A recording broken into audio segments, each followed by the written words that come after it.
মহাশিৱৰাত্ৰিৰ দিনা সম্প্ৰীতিৰ এক অনন্য নিদৰ্শন।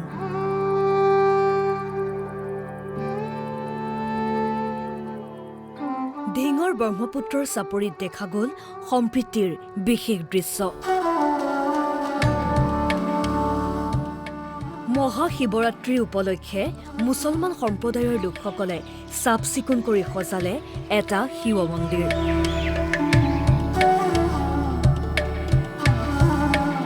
মই মানে আজি ৰাতিপুৱা এইখিনি মন্দিৰ কালি শিৱৰাত্ৰি হ'ব বুলি মই আজি ৰাতিপুৱা তাত আহিছোঁ। 8-10-12জন মানুহ মিলাই পেলাই গোটেইখিনি মন্দিৰ চাফা কৰিছোঁ।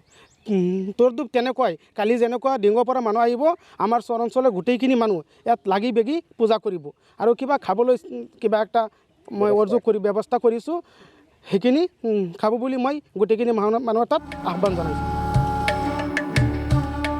ঢিং চহৰৰ পৰা প্ৰায় 15 কিলোমিটাৰ নিলগত ব্ৰহ্মপুত্ৰৰ তিনটিকীয়া চাপৰিত আছে এই শিৱ মন্দিৰটো।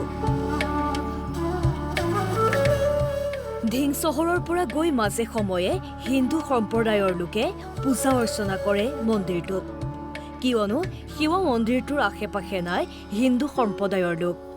সেয়েহে এইসকল লোকে চাফ চিকুণ কৰিলে মন্দিৰটো। এটা এনেকুৱা চাপৰি প্ৰায় 2টা ঘাট মাজত নদী আছে পাৰ হৈ এইটো মন্দিৰ, কিন্তু এইটো প্ৰায় 30-40 বছৰ হৈ গ'ল মন্দিৰটো, তথাপিও এই মন্দিৰটো অক্ষত অৱস্থাত আছে আৰু এইটো আমি মুছলমান সম্প্ৰদায়ৰ লোকসকলে ৰাখিছোঁ। আৰু আপোনালোকে গম পায় অহা 2 দিন পৰিছে এইবাৰ শিৱৰাত্ৰি, আজি আৰু কালি। সেইকাৰণে ৰাতিপুৱাৰ পৰাই আমি মুছলিম সম্প্ৰদায়ৰ লোকসকলে লাগি ভাগি চাফ চিকুণ কৰি আকৌ এনেকুৱা ধৰণে সজাই পৰাই তোলা হৈছে যিহেতু মহাশিৱৰাত্ৰি আমি যাতে হিন্দু আৰু মুছলমানসকলে একেলগে সমিল মিলেৰে যাতে এই মহাশিৱৰাত্ৰিখন পালন কৰিব পাৰোঁ, সেইকাৰণে আমি আগদিনাখন আজিৰ পৰাই আমি এইটো চাফ চিকুণ কৰি সজাই পৰাই তুলিছোঁ।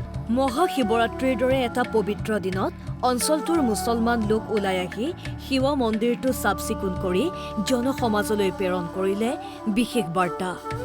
আমি এইবাৰৰ দৰে প্ৰত্যেক বছৰে চাওঁ যে আমাৰ ইয়াত এখন মন্দিৰ আছে। এই মন্দিৰৰ ওচৰত কোনো অসমীয়া বা বেলেগ জাতিৰ মানুহ নাই, অকলে আমাৰ মুছলমান মানুহ আছে। আমি যেনেকৈ ধৰি লওক ঈদৰ নিচিনা উলহ মালহেৰে পালন কৰোঁ, ঠিক তেনেদৰে আমি প্ৰত্যেক বছৰে এই শিৱৰাত্ৰিটো ইয়াত পালন কৰোঁ। তো আমি সকলোৱে এইটো আশা কৰোঁ যে আমি হিন্দু মুছলমান এইবিলাক যাতে একো ভেদাভেদ নহয়, যে আমাৰ নিচিনাকৈ সকলো ঠাইতে যে মিলা প্ৰীতিৰে অসমীয়া মুছলমান মানুহে কাম কৰি আগুৱাই যাব পাৰে, মই এইটো সকলো তাত কামনা কৰিছোঁ বা আহ্বান জনাইছোঁ। যি সময়ত একাংশ সম্প্ৰদায়ক লৈ ৰাজনীতি কৰিছে, তেনে সময়তে মুছলমান লোকে শিৱ মন্দিৰ চাফ চিকুণ কৰি দেখুৱাইছে সম্প্ৰীতিৰ উৎকৃষ্ট নিদৰ্শন। বটদ্ৰয়াৰ পৰা মুস্তাফা ছেলিম আহমেদ, অসম লাইভ 24।